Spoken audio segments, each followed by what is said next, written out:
Bismillahirrahmanirrahim. Assalamualaikum warahmatullahi wabarakatuh. Alhamdulillah wassalatu wassalamu ala sayyidina Rasulillah Muhammad ibn Abdullah wa ala alihi wa sahbihi wa man walahu, amma ba'd. Hadirin sidang jamaah subuh rahimakumullah. Alhamdulillah, kita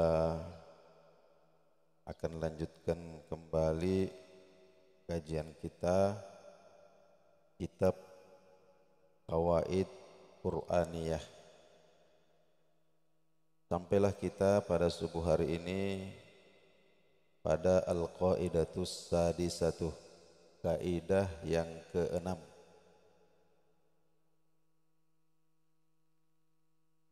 Kaidah yang keenam ini adalah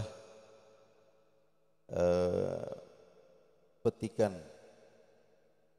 dari Al-Quran surah An-Nisa ayat 128. Wassulhu khairun. Singkat saja ini. Wassulhu khairun. Maknanya perdamaian atau berdamai itu khairun, pasti jauh lebih baik. Jadi ini konteksnya ketika terjadi perselisihan, baik dalam keluarga maupun di tengah-tengah masyarakat. Sebenar-benarnya kita ketika berada pada posisi yang benar, apalagi kalau kita berada pada posisi yang salah atau tidak jelas kita ini benar atau salah, maka yang paling baik itu adalah berdamai apapun posisi kita. Wassulhu khairun. Apapun yang terjadi, perdamaian itu masih jauh lebih baik dibandingkan dengan perselisihan, pertengkaran. Ini wassulhu khair. Baik, kita bacakan dulu ayatnya. Allah Subhanahu wa taala berfirman, ini konteksnya. Ini konteksnya tentang perselisihan yang terjadi di dalam rumah tangga antara suami dan istri. Allah Subhanahu wa taala berfirman, wa inimra'atun khafat min ba'liha nusyuzan au i'radan fala junaha 'alaihima ayyusliha bainahuma sulha wassulhu khairun wa uhdiratil anfus asyuh wa in tuhsinu wa tattaqu fa innallaha kana bima ta'maluna khabira. Wa in imra'atun, jika seorang istri khafat min ba'liha nusyuzan, mengkhawatirkan, ada kekhawatiran atau ada tanda-tanda dari suaminya sedang nusyuz. Nusyuz itu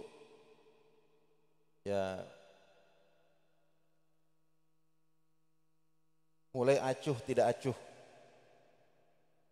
tidak perhatian lagi sama istrinya. Barangkali mungkin karena istrinya sudah tua sehingga tidak cantik lagi, atau mungkin istrinya ini punya perilaku yang tidak baik, yang tidak disenangi oleh suaminya, atau mungkin suaminya ini mulai suka kepada perempuan yang lain. Nah, ini namanya nusyuz. Dan ketika istri melihat tanda-tanda seperti itu ada pada suami, Ya, apa yang dia lakukan?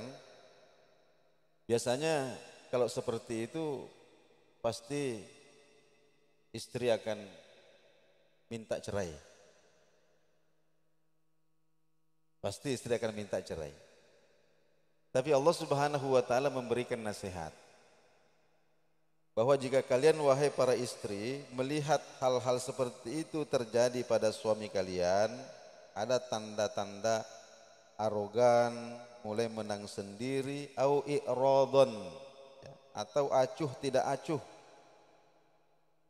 maka pilihan pertama itu bukan berpisah. Pilihan pertama bukan berpisah. Tapi Allah Subhanahu wa taala memberikan nasihat bahwa fala junaha alaihima ayyusliha bainahuma sulhan. Maka tidak ada dosa bagi keduanya jika kemudian melakukan kesepakatan supaya keduanya ini bisa berdamai. Ya, berbicaralah satu sama lain, kemudian lakukan kesepakatan bagaimana caranya supaya bisa berdamai. Kenapa demikian? Wasulhu khairun.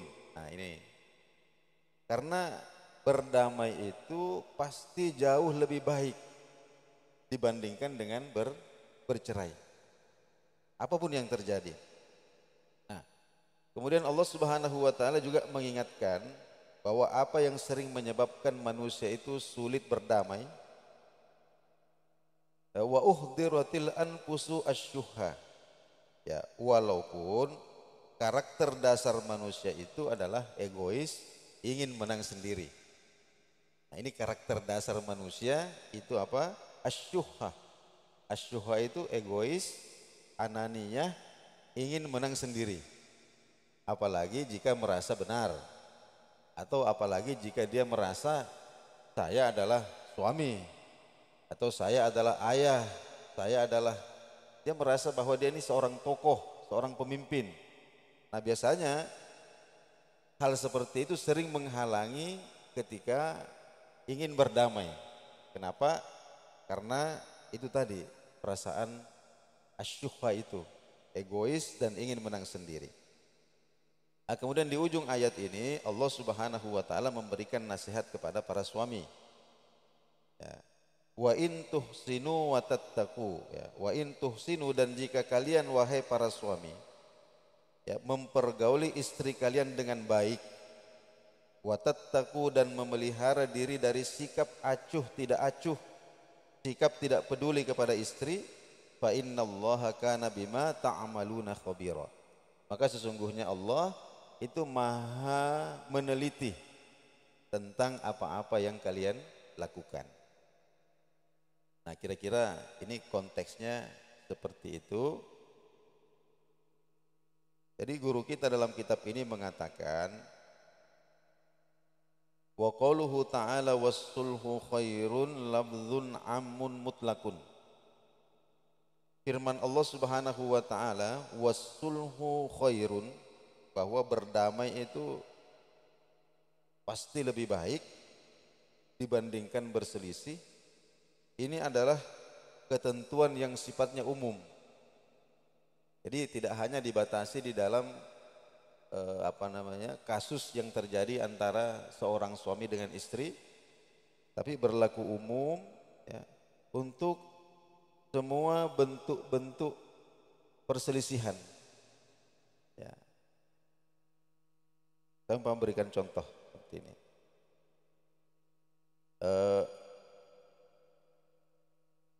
Ada salah seorang istri baginda Nabi Shallallahu Alaihi Wasallam yang Nabi Shallallahu Alaihi Wasallam nikahi setelah Sayyidah Khadijah meninggal dunia. Itu pun baginda Nabi nikahi perempuan ini menawarkan diri.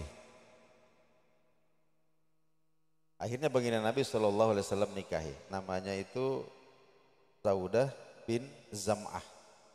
Saudah bin Zam'ah. hinama kaburat zaujuhu ummul mukminin Saudatu bintu Zam'ah.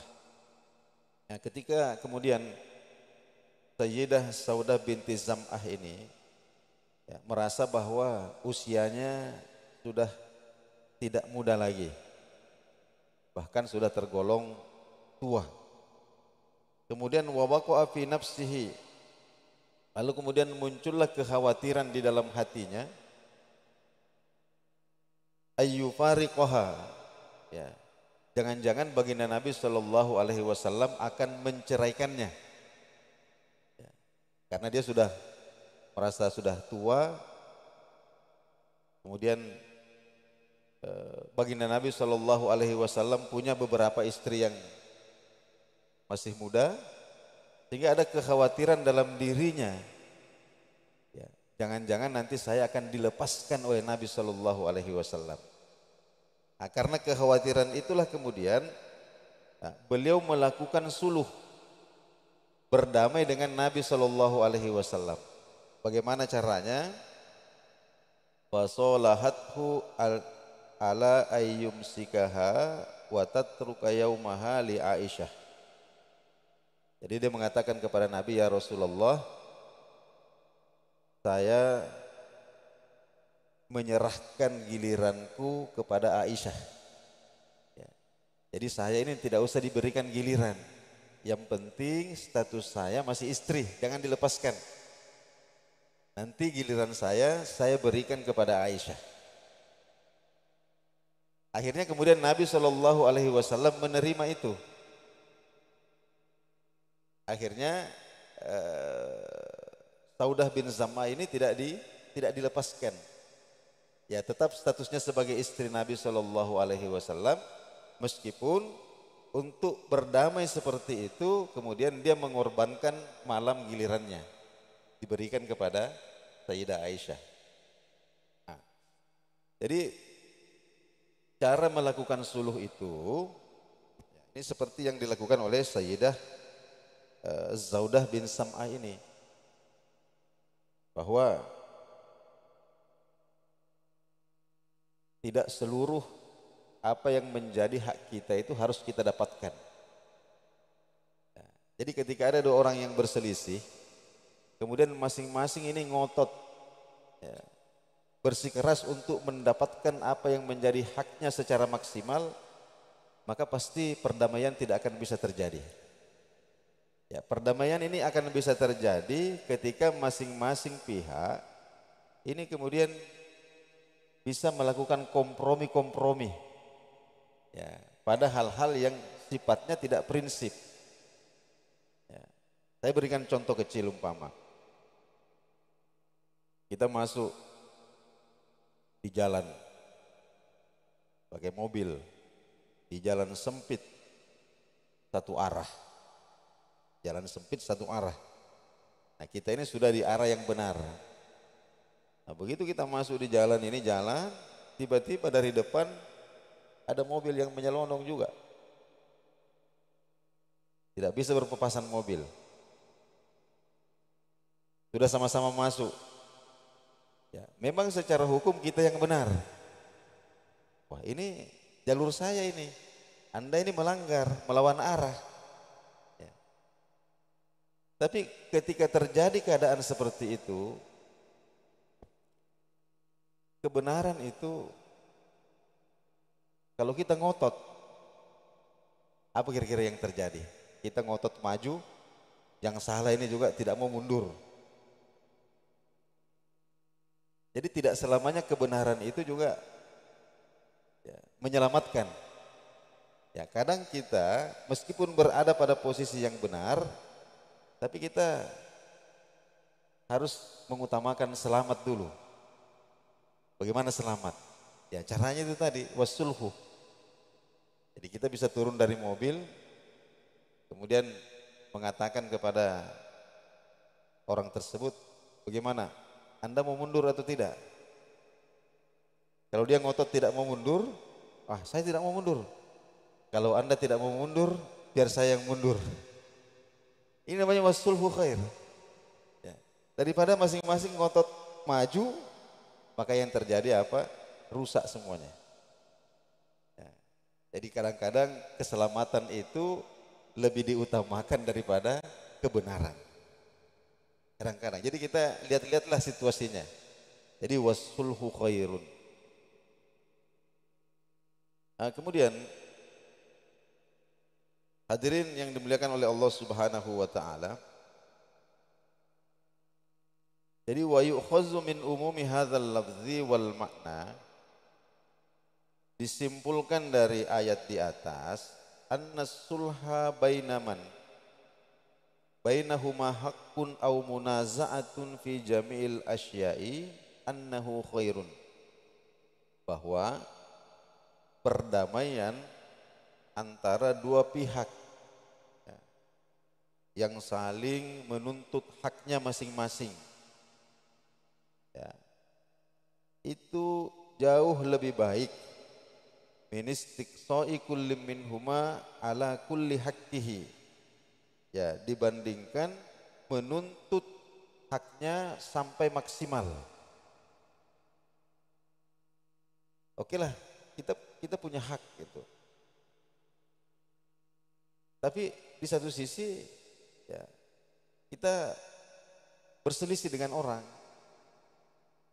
Jadi kalau ada jalan, ya, untuk berdamai, meskipun untuk perdamaian itu kita harus mengurangi sedikit hak kita, maka itu lebih baik untuk kita tempuh daripada terus kita bertengkar, ya, sampai ke pengadilan. Ya, coba kita perhatikan orang-orang yang di pengadilan, yang mulai dari pengadilan tingkat kabupaten, banding lagi sampai di provinsi, banding lagi sampai di pusat, ada lagi kasasi, macam-macam. Jadi kadang-kadang yang dipertengkarkan ini nilainya tidak seberapa, tapi sudah habis semua. Kenapa? Karena itu tadi, ya, tidak ada kemudian. Memang Allah Subhanahu wa taala tidak memaksa kita. Dalam ayat ini Allah tidak memaksa bahwa kamu wajib berdamai, tidak. Kalau memang kita punya hak, kita punya pilihan. Itu hak saya akan tuntut, silahkan sampai dimanapun. Tapi Allah memberikan nasihat, daripada kamu begitu, bagaimana kalau kamu coba untuk berdamai? Ya, meskipun tidak semua hakmu itu kamu ambil, tapi kalau kamu bisa berdamai, maka itu sebenarnya jauh lebih baik dibandingkan, ya, terus menerus mempertahankan perselisihan itu sampai puncaknya, ya, yang belum tentu membawa maslahat itu. Ini nasihat Allah Subhanahu wa taala. Nah, kemudian Allah Subhanahu wa taala menyebutkan, ya, bahwa kenapa manusia itu susah berdamai. Manusia itu susah berdamai kenapa? Wa uhdiratil anfusu asyuha. Ya karena manusia itu punya karakter egois. Kemudian kikir. Kemudian mementingkan diri sendiri. Nah, ini penyebabnya. Jadi sebenarnya melalui ayat ini, ya, wasulhu khairun, Allah Subhanahu wa taala ingin mendidik jiwa kita agar sedikit demi sedikit kita mulai mengikis nafsu atau hasrat kita untuk mau selalu menang, untuk selalu mau berada di atas orang yang lain. Nah, jadi famata wufikal insanu lihadzal khulqil hasan sahulahina idzin alaihi as-sulhu bainahu wa baina khasmihi. Jadi ketika seorang manusia, ya, memiliki karakter yang mulia ini. Apa karakter yang mulia itu?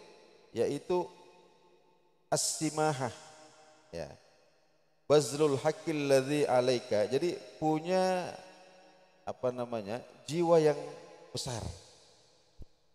Punya jiwa yang besar untuk kemudian bisa mengalah atau mundur 1-2 langkah untuk keadaan yang lebih baik, maka pasti dia akan mudah untuk menerima as-sulhu atau perdamaian itu. Nah, hadirin yang dimuliakan Allah Subhanahu wa taala. Saya ingin mengakhiri kajian ini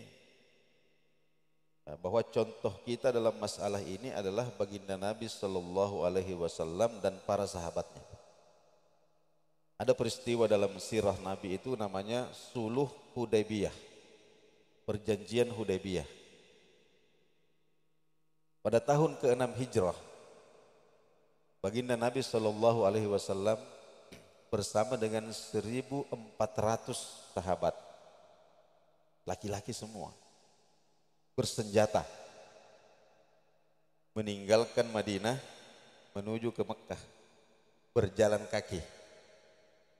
Untuk apa? Untuk umroh. Baginda Nabi berangkat, berjalan kaki. Makkah Madinah itu jaraknya berapa, Pak? 600 km. Jalan kaki. Jangan dibayangkan macam naik kereta macam sekarang ini. Jalan kaki 600 km. Ketika jarak antara Nabi dan rombongannya dengan Makkah tinggal 20 kilo. Berarti sudah jalan kaki 580 kilo. Tinggal 20 km sampai di suatu tempat yang bernama Hudaybiyah, rombongan dicegat oleh orang-orang musyrik dari Mekah. Apa yang terjadi? Baginda Nabi dan rombongan dilarang masuk Mekah. Dilarang masuk Mekah. Kita bisa bayangkan sudah jalan kaki jauh-jauh, kaki berdarah-darah, kemudian tiba-tiba dilarang masuk Mekah. Dan sahabat ini 1.400 orang ini semuanya siap berperang. Mereka ini tidak ada yang takut mati, siap berperang. Tapi baginda Nabi Shallallahu Alaihi Wasallam menenangkan mereka. Akhirnya terjadi perundingan. Perundingan terakhir terjadi antara baginda Nabi Shallallahu Alaihi Wasallam dengan perwakilan kafir Quraisy namanya Suhail bin Amr. Akhirnya ketika itu disepakatilah beberapa poin yang secara zahir sangat-sangat merugikan umat Islam pada waktu itu. Di poin yang pertama itu, Nabi dan rombongan tidak boleh masuk Makkah tahun ini, harus kembali ke Madinah.